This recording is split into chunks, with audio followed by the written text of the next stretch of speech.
क्योंकि सत्संग में आने से हमारे अंतःकरण के मैल नाश होते हैं, हमारे ऊपर पाप चढ़े हुए होते हैं, जिस कारण से परमात्मा में अरुचि बन जाती है। तुलसी पिछले पाप से हरि चर्चा ना भावे, जैसे जबर के बेगते भूख विदा हो जावे। जैसे मलेरिया जबर के व्यक्ति को भूख नहीं लगती, कुछ खाने की चेष्टा करता है, रोटी आहार प्रतिदिन खाने वाला पदार्थ भी कड़वा महसूस होता है, उसको देखने की भी रुचि नहीं बनती। काजू सेब संतरे भी उसको अस्वादिष्ट लगते हैं। पुण्यात्माओं, न काजू कड़वे हैं, न मनुखा दाख कड़वी है, ना वो आहार रोटी कड़वी है। उसके शरीर की व्यवस्था बुखार ने खराब कर दी। उस जवर के प्रभाव से उस व्यक्ति को वो स्वादिष्ट वस्तु भी कड़वी महसूस हो रही है। अब उसका ट्रीटमेंट क्या है कि कड़वी कुनीन ही खानी पड़ेगी, ना चाहते हुए फांकी मारनी पड़ेंगी उन कड़वी गोलियों की, और फिर वो जवर कम होगा। जितना जबर कम होता चला जाएगा उतना ही भूख लगती चली जाएगी। और पुण्यात्मा, एक दिन उसको इतनी भूख लगती है जब वो स्वस्थ हो जाता है, लुखी सूखी रोटी भी सब्जी भी ना हो, कहता घर वालों को मन दे दे जैसी है, और खा जाता 3-4 रोटी बगैर किसी सब्जी आदि के स्वाद बनाए बिना ही खा जाता है, इतनी भूख लगती है। पहले उसको एक ग्रास भी मुख की तरफ करना दूभर हो गया था। इसी प्रकार परमात्मा हमें याद दिलाते हैं कि जैसे पाप कर्मों के कारण आपकी आत्मा पर जवर हो गया, आप जी को ये राम नाम की इतनी मीठी वस्तु, इतनी स्वादिष्ट, ये आज कड़वी लगे, अच्छी नहीं लगती। इसका इलाज क्या है, उपचार क्या है कि आप जी ना चाहते हुए भी सत्संग सुनना पड़ेगा। मन नहीं मानता है क्योंकि वो तो जवर है, लेकिन जवर को उतारने के लिए रोटियों से भी कड़वी गोली खानी पड़ी, तो इसलिए आप जी ने सत्संग सुनना पड़ेगा, चाहे बैठ जा, जबरदस्ती बैठा रहे वहाँ पर। और फिर क्या होता है, ये परमात्मा की अमर वाणी है, और पूरे संत के द्वारा जब ये उच्चारण की जाती है उनका असर न्यारा होता है। एक आम आदमी तो रोज पढ़ रहे इन वाणियों ना, किससे का असर नहीं। अपने आत्मा, एक तो राजा आदेश दे और एक व्यक्ति विशेष वही आदेश दे, तो अपली के बल नहीं हो सकता। एक समय एक रानी ने गुरु धारण कर रखा था, उसको ज्ञान बहुत अच्छी तरह समझ में आ गया बेटी को। वो अपने पति से प्रतिदिन प्रार्थना करती थी कि नाम ले लो, ये राजपाट सदा नहीं रहेगा, सदा राजा नहीं रहोगे तुम। वो कहता था तू ले रही नाम है, मैं के न्यारा लूँगा, आप ले रही बस, घर में एक बहुत है। संत से सुने हुए ज्ञान से वो कहा करती थी, देखो जी मैं खाना खाती हूँ तो मेरा पेट भरेगा, आप खाओगे तो आपका भरेगा, तो आपने भी भक्ति करनी चाहिए। वो कहता फिर मैं लेता हूँ, सुबह उठकर राम राम करता हूँ और ओम जय जगदीश हरे की आरती गाता हूँ। तो उसने बताया जी ऐसे काम नहीं बनेगा। संत जी ने, गुरु जी ने बताया कि गुरु बिन माला फेरते, गुरु बिन देते दान, गुरु बिन दोनों निष्फल हैं, चाहे पूछो वेद पुराण। राजा ने सोचा यार रोज कान खावे मेरे, इसके गुरुजी से ही डिस्कस करके आता हूँ मैं एक दिन, और उससे पूछता हूँ कि क्यों दुनिया को मूर्ख बना रहे हो तुम, इनको बहका रहे हो अपने पैसे ऐंठने के लिए। भगवान ने की तब बैठ कर बजले, घर पे भी तो भज सकते हैं, गुरु की आवश्यकता। इस उद्देश्य से उसने कहा अपनी पत्नी से, ठीक है मैं एक दिन तेरे गुरु जी से मिलना चाहता हूँ। रानी की खुशी का ठिकाना नहीं रहा कि एक बार यूँ चला गया तो इसके 16 दिन आ जाएंगे, सुदन आ जाएंगे। राजा ने कहा मैं परसों चलूँगा। रानी ने अपने गुरुदेव से बताया। अब गुरुदेव तो जान उनको परमात्मा की कृपा होती है, वो समझ गए कि राजा कोई कुबद लेकर आवेगा, न राजा की इतनी अच्छी किस्मत नहीं होती वो सत्संग में आ जाओ, तो बकवादा में राजी रहा करे।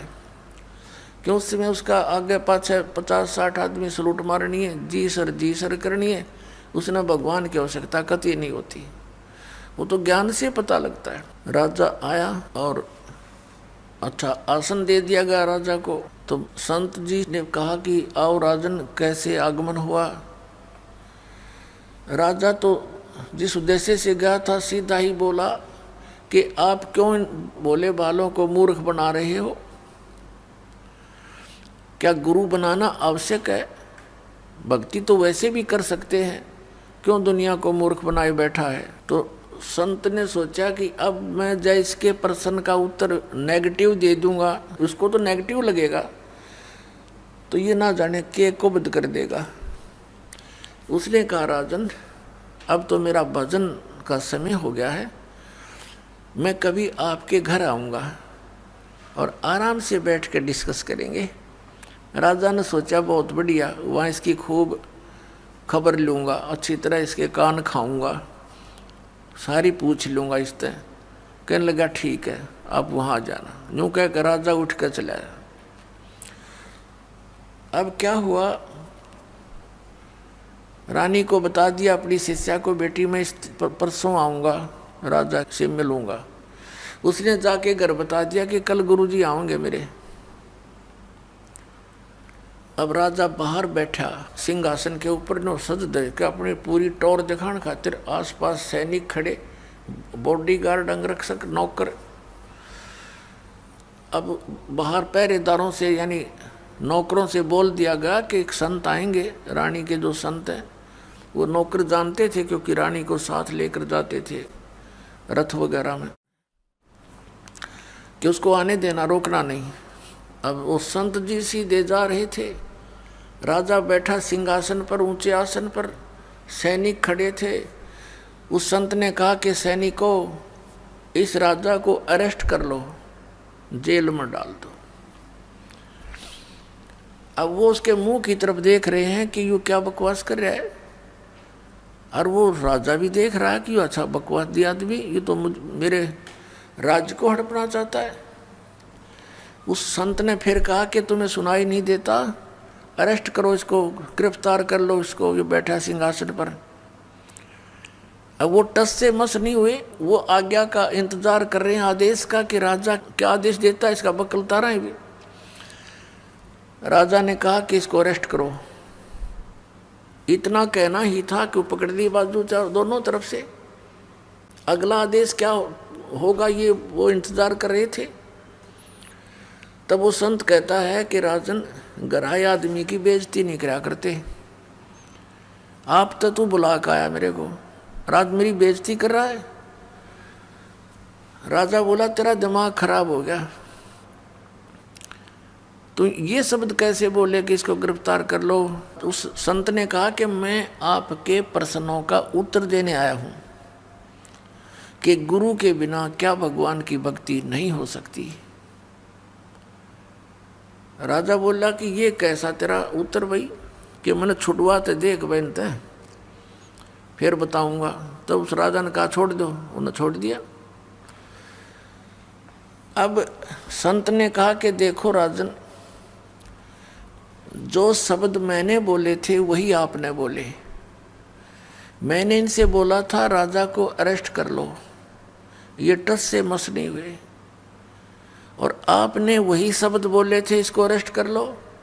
ये सभी गति में आगे और तुरंत मुझे गिरफ्तार कर लिया। आपके वचन में शक्ति है, मेरे वचन में वो शक्ति नहीं है जो आपके में है। आपके आदेश लागू हो गया। इसी प्रकार आध्यात्मिक मार्ग में मेरे वचन में शक्ति है, और मैं जो वचन दूंगा वो कार्य करेगा, और आप उसको कहते रहना, वो कार्य नहीं करेगा। ठीक इसी तरह ये उदाहरण समझ ले। राजा की बुद्धि साफ होगी, नीचे उतर गया सिंहासन से, चरण पकड़ दिए। तो पुण्यात्माओं, ऐसे जो साधना हम गलत भी करते हैं, अपने मनमुखी भी करते हैं, उससे भी लाभ नहीं होता।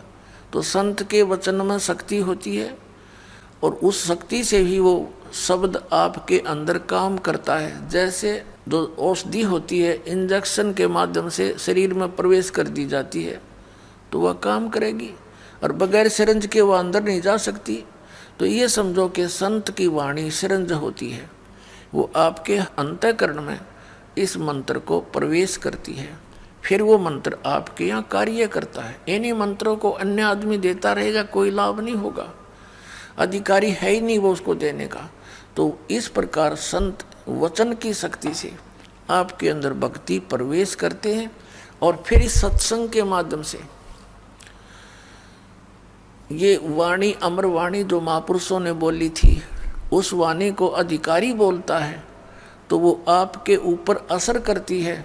वो ऐसे असर करती है जैसे किसी को सर्प डस जाता है, और उस सर्प के विष उतारने का एक मंत्र बोलता है गारडू, वो सपेरा, तो उस समय वो व्यक्ति मूर्छित पड़ा होता है जिसको सर्प ने काट रखा है। उसको पता ही नहीं ये बोलने वाला क्या वाणी बोल रहा है, और उसको बार बार उच्चारण करने से कुछ समय के बाद उसमें हलचल होती है, विष उतर जाता है, और न उस वाणी को वो समझता है कि बोल क्या रहा है। तो पुण्यात्माओं ठीक इसी प्रकार हमारे अंतःकरण हमारी आत्मा पर पाप कर्मों का विष चढ़ा हुआ है। इन महापुरुषों की वाणी, सदग्रंथों की वाणी और अधिकारी के द्वारा बोली गई आपके ऊपर से वो कुछ ऐसे जो पाप होते हैं वाणी के पाठ उच्चारण श्रवण करने से ही कटा करते हैं। क्योंकि हम जब तक परमात्मा के चरणों में नहीं आते, सत्संग रूपी इस धोबी घाट पर हम नहीं आते, ये ड्राई क्लीन की शॉप समझ लो, यहाँ पर ड्राई क्लीन की दुकान है यहाँ, तो जब तक हम इसके संपर्क में नहीं आएंगे तो मैल कैसे समाप्त होगा, मैल समाप्त हुए बिना उज्जवल कपड़ा कैसे होगा। तो आप यहाँ आते हो, अपने मित्र प्यारों को भी लाते हो, हमने भी जितने दिन सत्संग होता है सबको आना अलाउड कर रखा है, आओ सत्संग अवश्य सुनो। बाकी समय में हम केवल अपने भक्तों से ही मिल पाते हैं, अन्य से कोई हम डिस्कस कर भी नहीं सकते, इसलिए अन्य को आमंत्रित नहीं करते। अन्य दिनों में सत्संग के दौरान सभी आ सकते।